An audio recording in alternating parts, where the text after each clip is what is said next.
አሃዱ አምላክ አሜን። በኩረ ትጉሃን ቀሲስ አስቻለው የወረዳው ቤተ ክህነት ዋና ጸሐፊ፣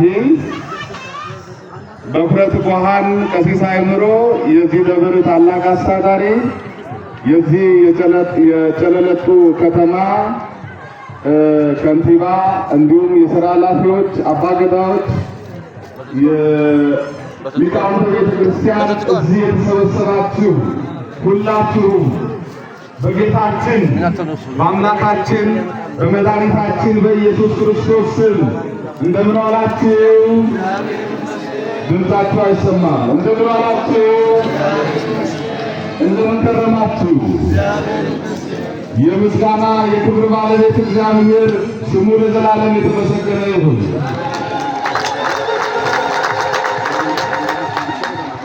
እስቲ አሁንም እግዚአብሔርን አመስግኑ።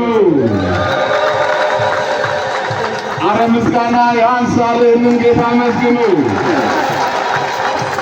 ማነው ያደረሰን? ማነው ለዚህ ሰዓት ያደረሰን? ማነው ይህንን ዕለት የባረከልን? ይህንን ጌታ አመስግኑ። ታዲያ የጥምቀት በዓሉን በሰላም እንድናሳልፍ ማነው ያደረገን? በሰላም ይህንን በዓል አሳልፈን ታቦታቱን ሸኝተን በሰላም ወደዚህ እንድንመጣ ያደረገን ማን ነው? ይህንን ጌታ እስቲ እልል ብላችሁ አመስግኑ።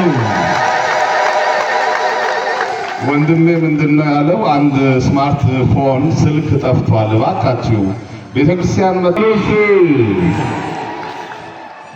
ተጠምቀ ሰማያዊ በእደ መሬታዊ ሰማያዊ የሆነ ጌታ ኢየሱስ ክርስቶስ፣ ሰማያዊ የሆነ ጌታ የድንግል ልጅ አማኑኤል፣ ሰማያዊ የሆነ ጌታ እኛን ለማዳን ራሱን ዝቅ አድርጎ የመጣው ኢየሱስ ክርስቶስ፣ ሰማያዊ የሆነ ጌታ ቅድመ ዓለም ሳይፈጠር ከአብ የተወለደ እግዚአብሔር፣ ድህረ ዓለም ደግሞ ዓለም ከተፈጠረ በኋላ የሰው ልጅን ለማዳን ከድንግል ማርያም የተወለደ እግዚአብሔር ዛሬ ደግሞ እኛን ለማዳን በማዕከለ ምድር በእስራኤል በዮሐንስ እጅ ተጠመቀ።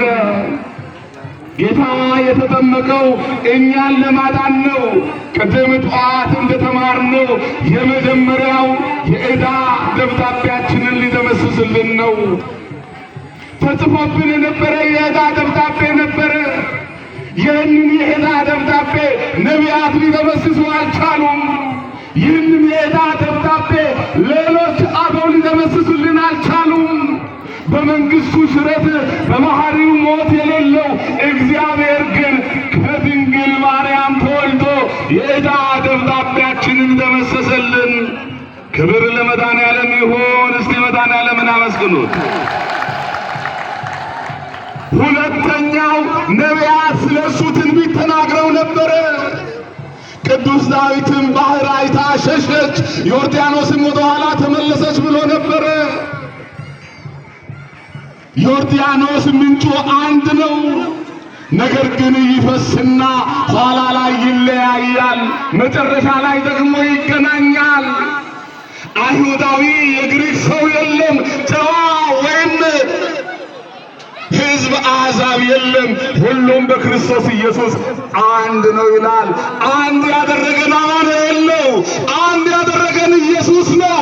ኢየሱስ አምላካችን ነው። ኢየሱስ ጌታችን ነው። ኢየሱስ ፈጣሪያችን ነው። ይህንን ጌታ እስቲ አመስግኑ ወገኖች፣ ይህንን ጌታ አመስግኑ።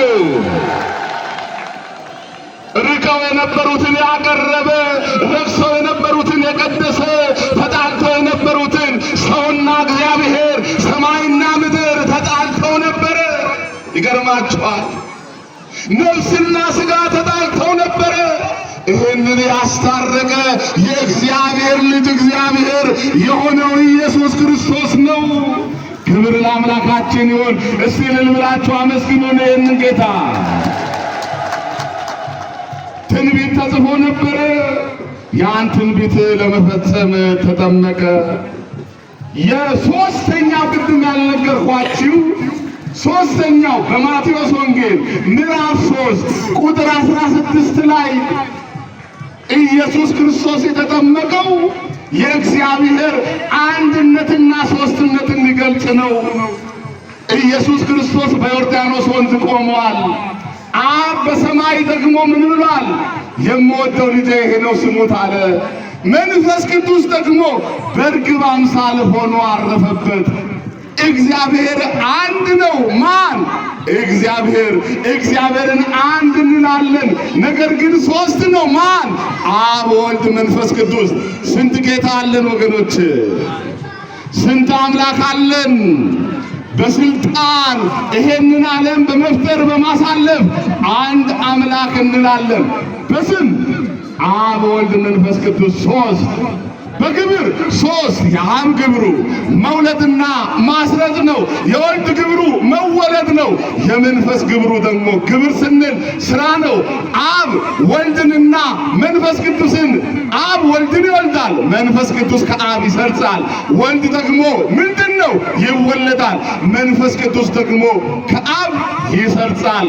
ይሄ ምስጢር ለዘመናት ተሰውሮ የነበረው ምስጢር በዮርዳኖስ ወንዝ ተገለጠ። ክብር ለአምላካችን ይሁን፣ ክብር ለአምላካችን ይሁን።